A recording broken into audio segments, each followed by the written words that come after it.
Hello, I'm James Dagenix and welcome to Media Week. Ahead on the program, 10 Network halves its full-year loss following a lift in advertising revenue. CEO Paul Anderson joins us for more on the result shortly. Plus, Southern Cross Media bullish about the outlook at the company's AGM after TV revenue surges 31% in the first quarter.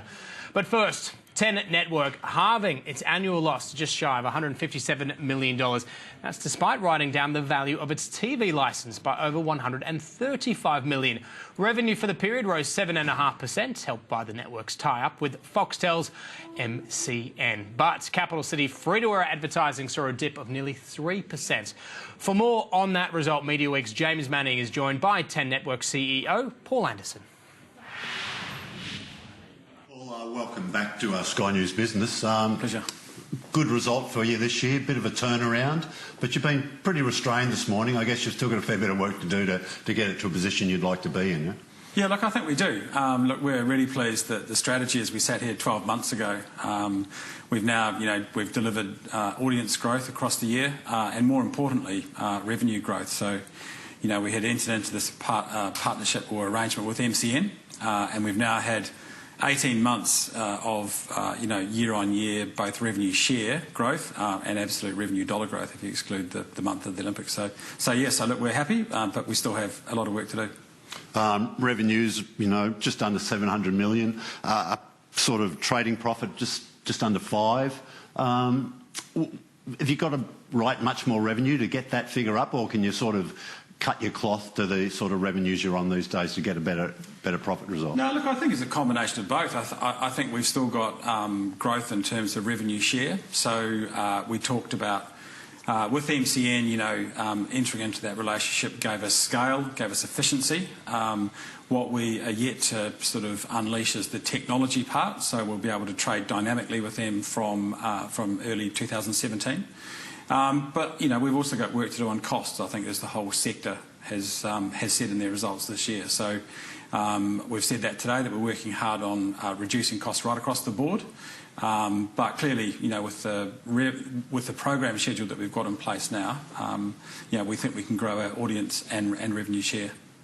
That revenue share was what, 24%, up 2.2 year on year. Would you be hoping for, similar, could you grab another 2 points next year, do you think? Look, we'd certainly like to grab another 2 points. I think as we sat here 12 months ago, I think, if we had said we were going to grow 2.2 points this year, most people would have been sceptical. So I think that's due to, the consistency in our program schedule and, the audience numbers that we've delivered for MCN to be able to go out and, and sell that airtime. That sort of market dictates a little bit, doesn't it, what you get for those points, but you'd sort of know what the revenue, what's a share point worth in revenue these days? Is it? Well, a share point for the market's worth $30 million, or just under $30 million, so, so that's, not insignificant. So, our power ratios increased from 0.88 to 0.95 on a, trailing 12-month basis, so we've had a few months where we've been above 1.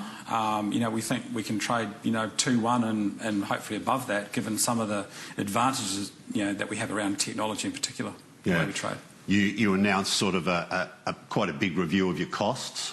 If you had some initial explorations, you'd think that there's some probably savings to be made there? Yeah, look, I think what we've said is that, we have a very good track record of managing our cost base. I think since 2011 our cost base has come down by 2%.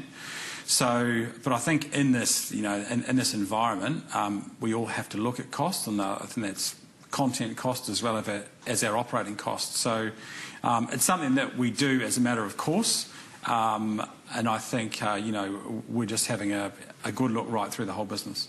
And you said that you're predicting costs to go up a little bit, so that's some of the programming that you've got scheduled for next year? Yeah, it is, and part of that is Survivor, which most of that cost falls into this financial year. So one of the things that we have, been working very hard to do is to put together a domestic schedule, particularly at 7:30 at night, right across the whole year. So with Survivor and next year with The Biggest Loser transformation, is the first time that I think we've had a domestic schedule right across the whole year. So, that's a big thing that we've ticked off. That'd be something great to take to market too, I guess, wouldn't it? Because as you say, you've had those little gaps, haven't you, after before MasterChef, maybe at the end of the year, this year after Survivor. But if you can really plug that up to... That's right, and I think 10 has in the past had successes with the likes of Australian Idol and MasterChef and so forth, so have had big peaks in ratings, but not that consistency right across the whole year. So, we know Programming 101 is building habit, so we now have known programming right across the whole year, bookended by Big Bash in the summer. You talked a little bit about your sort of multi-channel strategy, your 3 brands there.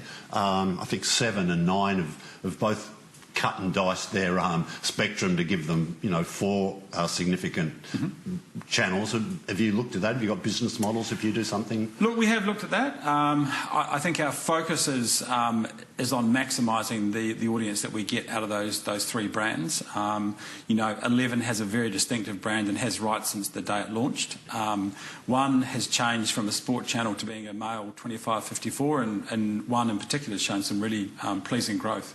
So I think getting the 3 of those right, clearly our focus has been on the main channel 10. So this next phase, I guess, is refining the broad, the 3 channels together. Yeah, the sport, your big sport is the Big Bash. It's not far away, I guess, is it? It's not far away. No, December. Yeah, we're getting around to it. Would you like more sport? I mean, you've or do you think you can get by to where you want to be? Do you need more sport, or can you do it with what you've got? Do you think? Look, I think you'd always like more sport, but it's got to come at the right cost. And I think if you look at this industry, these significant hikes in sports rights are not sustainable. You'd argue that line's been trotted out a few times over the past decade or so. Big Bash does an amazing job for us over summer, and it's a credit to our production sports team. And Cricket Australia, they built such an amazing franchise. So, they went up 25% last year in terms of the numbers, the audience. So, look, we'd always like more sport, but, I think the combination of what we've got with Big Bash, with rugby, supercars, MotoGP and Formula 1, we've got a pretty good mix of sport right across the year that does a very good job for us and, is a good thing in our armour. You've talked about how your 25 to 54 demos are the best since 2012. You're building some massive numbers in that 10 play space. Reminds me a little bit of early days of the internet, maybe, where there's a sort of a land grab and everybody wanted those digital eyeballs, if you like. But then, gee whiz, how do you monetize that? Is there a model you think that will work to get some, significant revenue off all those people? Look, I think we're getting there. We've had 20% growth in terms of our digital revenues this year. Our audience traffic is, off the Richter scale. So shows like Bachelor, Bachelorette, Survivor, MasterChef all really lend themselves to those digital extensions. So, broadcast these days is far bigger than just the overnight numbers. So I think there's this ecosystem, outside of that as well with Twitter and Facebook and so forth. So the key for us is trying to harness all that. I guess the good thing now is that the viewing numbers are measured across all devices. So that's, still early days. It is early days, you're right. So, but we're all moving in the right direction. Is MCN telling you things that you want to hear about, getting money? Because their upfronts are on now, agency by agency. Is that part of their message that they're saying, look, there's this big 10-play audience now and, they have a plan to address that? Yeah, that's absolutely part of it. So, I think when we commission shows these days, we don't just think about the overnight or the 7-day catch-up numbers. We think about that whole broad ecosystem. So, having MCN working with us to monetise, all of those different properties is, of enormous value. Will it always be in a sort of a content-free environment, ad-funded, or could you ever, could there be a period of time where it's free and then you can maybe monetise some of that content with pay-per-view, if you like? Look, I guess that's the debate, whether it's ad-funded, whether you can watch it, without ads and pay a small fee. So I think all those models are being explored. I guess what we have done is, we've got our content on, more platforms than any of the other free-to-air, so we're on 12 different platforms at the moment. So trying to refine the business model around that or monetising it the best we can. You joined the board in the last 12 months. You've got a smaller board. Has it made it a little bit more nimble, if you like? Has it sped up the sort of decision-making process? We have a smaller board, so I haven't joined the board. So we've got a smaller board of 6. Right. And look, we've got a great board. Clearly, having 6 conversations around a board meeting is more efficient than having more. So look, that's working very well. And we've got a great mix of experience on that board. Licence fees, you had a little bit to say about that in the announcement today, or in sort of media laws in general, but Free TV sort of pushed those licence fees very much into there. There's a lot of talk that you get some allowances because you pay those licence fees. What's your opinion on maybe giving up some of the sort of benefits you get from paying a licence fee if you pay less money? Look, I think the whole sector has been very clear about wanting, licence fees abolished or significantly reduced. So, what we're asking for is a level playing field. So we have 2 types of tax. We pay, a licence fee, and then we also have to, broadcast a certain amount of Australian content, drama, children's programming, and so forth. So, the reality these days is we've got a number of overseas companies that content providers in our market.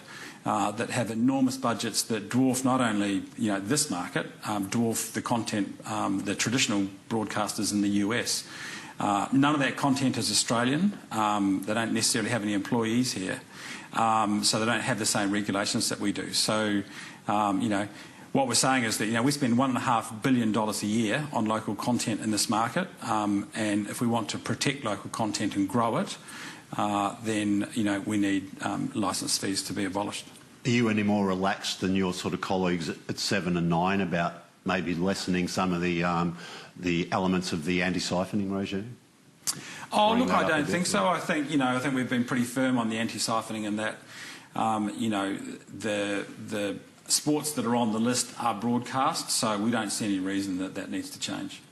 Freeview are shortly going to release this app that'll stream everything.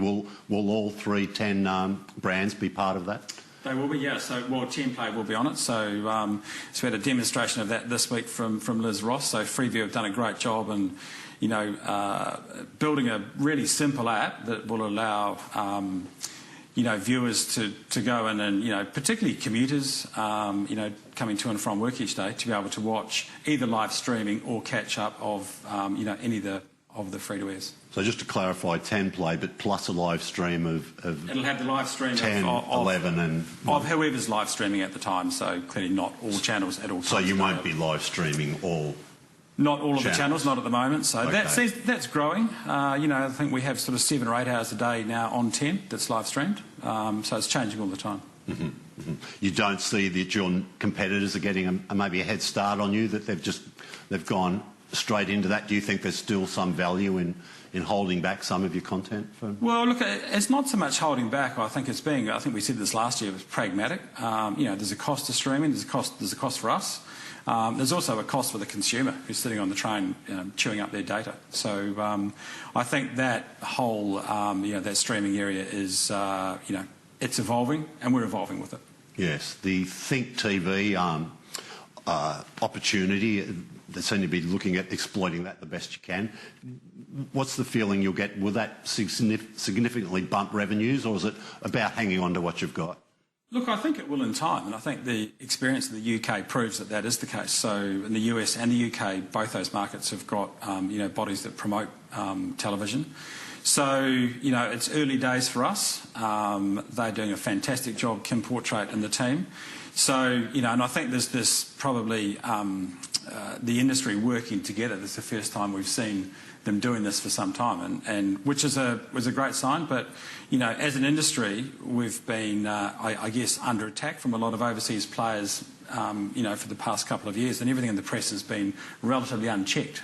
So having Think TV there now to promote television full stop, is a great thing. So, what we forget is there's 16 million Australians every single night are watching television. So there's no other brand out there or medium that, has that reach and has that mass audience all at once.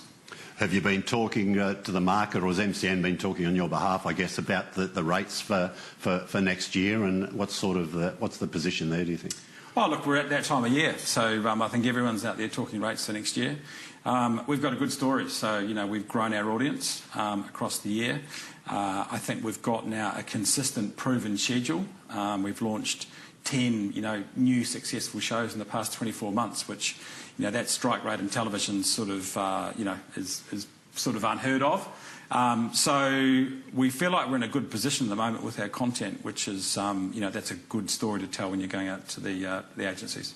You've got your upfront not far away. I don't expect you to tell us all what's happening here, but we know the biggest loser will be in the schedule next year. Correct. One would presume Survivor's coming back, but I guess you'll save that for the upfront event. Will there be much else to announce? Have you got? Look, I think we've got a few exciting things to tell. I think last year we had, our upfronts were all about just purely content.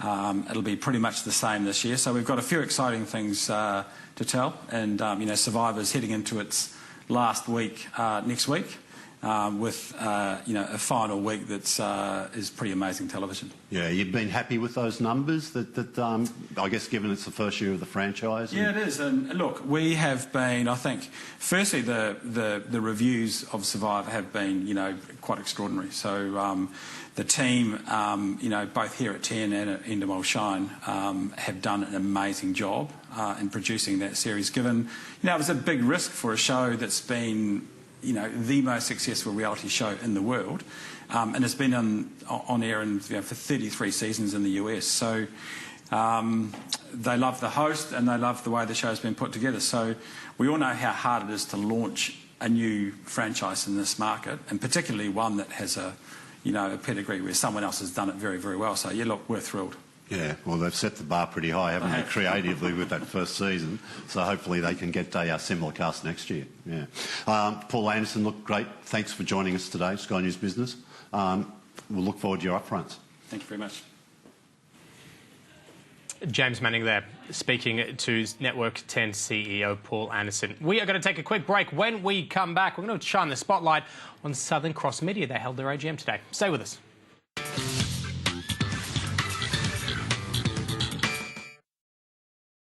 Nice specs, Mum. I hope they weren't expensive. No, dear, I went to Specsavers. There's 25% off glasses if you're over 60. I bet the lenses were expensive, though. They're the special thin ones, aren't they? There's 25% off lenses, too. Don't worry, I'm not spending the inheritance. Good. I'm leaving it to Derek. 25% off one complete pair of glasses for anyone over 60. Should have gone to Specsavers. If you want to stay at the top of your game, you may need some time away from the action. It's a chance to cool down, take stock, and have a breather. And betting's no different. So if you start feeling like you need a rest, you probably do. Because sometimes, even the best players need a break. For the widest range of responsible gambling options to help you stay in control, visit the bench at CrownBet. Don't. It's one of the first words we learn. Don't play up. Don't jump in that puddle. Don't go out in the cold. Don't wander too far. But remember, the only reason we're told don't is because there's someone out there doing the exact opposite. And for 75 years, we've told them, don't hold back. The Grand Cherokee, the most awarded SUV ever. Get the Laredo 4x4 from 49k drive away with free navigation and 3 years free scheduled servicing. 0% on purchases with 0% on balance transfers from NAB for 15 months made it easier for Lisa to say yes to Laura's wedding. Because life happens. NAB credit cards. Apply now. In 1 hour, you and your family will be forced to flee your home. In 2 hours, in screaming crowds, you will lose your child. In just 1 minute, you can help, and we urgently need you to. Girls like Monica need you. She has seen horrors no child should see. Horrific screams haunt her. Escaping his living hell, Joseph lost his mother, lost grip of her hand. He's scared he'll never see her again. Please give $20 a month to help those who have lost everything. These families have done no wrong. When people have nowhere left to run, UNHCR protects them. When children feel no one cares, we help them. We make sure they get food, water, medical care. That can be the difference between life and death. Please call 1-300-662-959 now. Give $20 a month to help those who have lost everything. Hello from the engine room of the B team. This week on the program, we look at the noble art of horse trading. Who's getting what for what? And that'll be them now. Let it ring. In fact, you know what? Sort it out. Join me for the B team.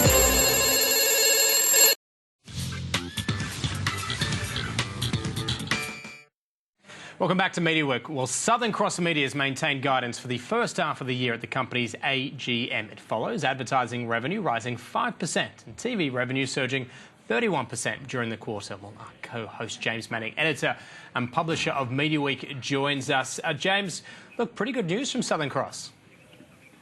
Yeah, they're very bullish, aren't they? And they think that that TV full year will stay around 30%, maybe a little bit above it for the whole year. So it's a fantastic business, and it comes off the back of their new affiliation deal with Nine in most of those mainland regional markets. Moving on to a few of the movements in the media space, Pacific Magazine's a bit of a restructure. Yeah, look, it's the first move from Gerard Roberts, the new CEO down there after the departure of Peter Zavik. Gerard, of course, is the former commercial director, so he's got a real interest in getting this area right. Prue Cox is the commercial director now. She took over from Gerard. They're starting up there. They're making it really plain to advertisers. Look, we're a multi-platform business. It's not just magazines anymore. So they've got their digital, their online, their social, and also events. You know, they're getting big into events as diversifying their income streams. New hires include Nicole Bentz and Rosalind Batty. They come from Nova and News Life Media respectively, and they've sort of restructured the teams a little bit, how they'll work, and they're going to open a new creative solutions studio. We'll hear a bit more about that next month. Also, Kate DeBrito leaving Mamma Mia. Yeah, look, she's returning to News Life Media, where she used, I think, to be deputy editor. She's going to be editor now of what's, I guess, Australia's biggest news brand. We had her boss, Julian Delaney, in a couple of weeks ago telling us a little bit about how well that was going. And as she leaves Mamma Mia, they've restructured Mamma Mia, going to split that business into two separate news and separate entertainment content teams, if you like. But they're going to have some real competition next year, as some of the sort of major players in the digital space are going to have their own offerings for sort of specific women's market. Looking at awards as well, nominees for the Walkley's Business Journalisms have been announced. Yeah, look, Four Corners has done very well there, and journalists both from Fairfax in general and The Age specifically. The rest of the Walkleys will be announced Thursday night this week, so we'll know who all those nominees are soon, and the awards will be a little bit later this year. They're going to be up in Brisbane again. All right, got a bit to get through, so let's get to the TV ratings. This is for free-to-air ratings for week 42. Number one, the race... Well, the second race that stops the nation, Bathurst, number one, dominating. Then the Block Sunday, 7 News, 9 News, and the Supercar Bathurst D3 wrap-up on 10. Moving on to the second page, 5 to 10, the Block. Supercars once again, 7 News, the Block again, and 7 News today, tonight. Good to see the V8s dominating there, James. Yeah, and look, multiple spots on that top 10, of course, James, because they sort of cut up that race. They have the actual race and they have the post-race, the pre-race, but it did look fantastic numbers for them and helped them get a few spots in that top 10. Now to the subscription TV ratings, and we might start with sports. You can see, well, as you'd expect, the supercars, as we saw with the free-to-air, very much dominating, taking out 4 of the top 5 places, followed by the Socceroos game against Japan. Gogglebox, this is for non-sport, I should mention as well. A place to call home, the Great Australian Bake Off, Australia's Next Top Model, my wife's favourite, and The Simpsons on Fox 8 also dominating. So again, a good week for the V8s. Yeah, look, absolutely, and good to see a Great Australian Bake Off back in that top 5 shows. So our second season of that got underway this week for Lifestyle, so that's always very popular. And look, just back to free-to-airs, SBS Chief Executive Michael Abid was one of several media executives appearing before the Senate estimates this week. He says an SBS and ABC tie-up is a bad idea. What did you make of his comments?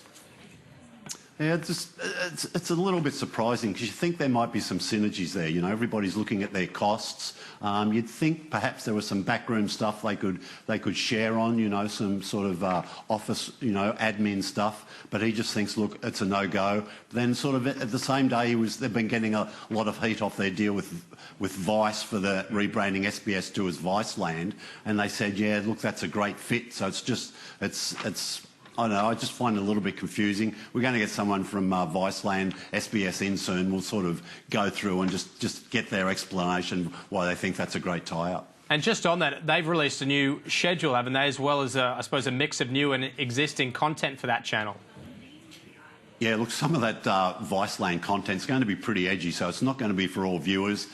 You know, some of SBS2 is in that same demo, so it won't be a big shock to a lot of those viewers. And they've been quite clever, I guess, in keeping some of the old SBS2 content, like the feed, like the A-League soccer, I think the Pop Asia music show, which was quite popular at specific times of the week. So there'll be a bit of that, but there will certainly, most of the content will come from Vice. All right.